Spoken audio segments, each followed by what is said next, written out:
Sveiki.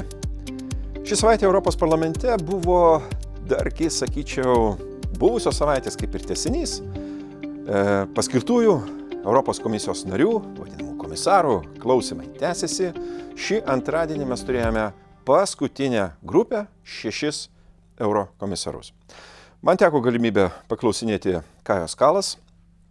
Nepasakyčiau, kad visi atsakymai buvo labai jau tikslus ir turiningi, kokiu aš galbūt ir tikėjausi, bet, sakyčiau taip, į taikinį pataikė, koks tenai skaičiukas, galbūt atidėsime rytojui, vis tiek bendradarbiausime, dirbsime kartu, o tai reiškia ir sieksime bendrų tikslų. Tačiau tuo nesibaigė ši saga, politinis paskirimo procesas vis dar tęsiasi. Kodėl? Paaiškinsiu.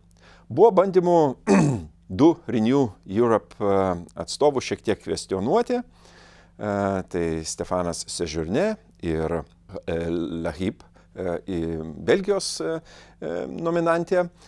Paskui liktai nutilo šitie dalykai, abu mūsų pretendentai pasirodė gerai, bet kaip visada užkulisiuose verda dalykai.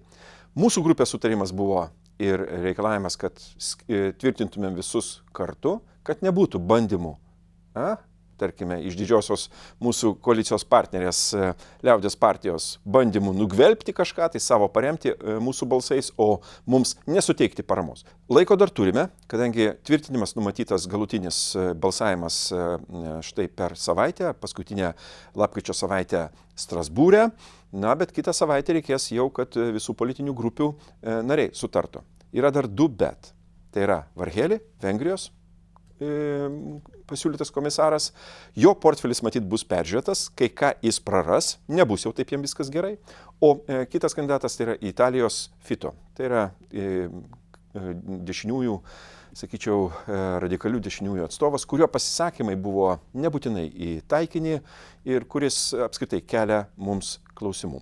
Minisesijos metu buvęs Suomijos prezidentas Sauli Niinisto pristatė šį pranešimą.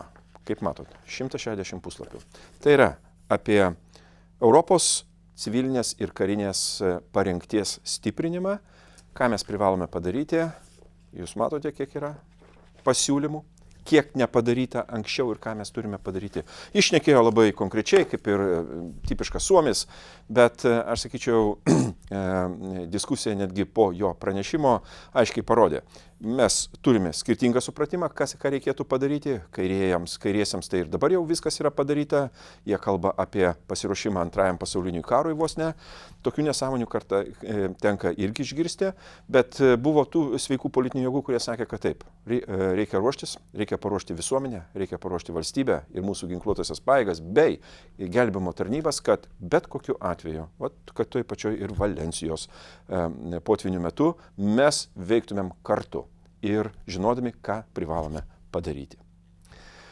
Šią savaitę susitikau su naujoju Ukrainos užsienio reikalų ministru Andrij Sybiha. Buvo toks neformalus pokalbis, paliko gerą įspūdį, bendradarbiavimas tęsės.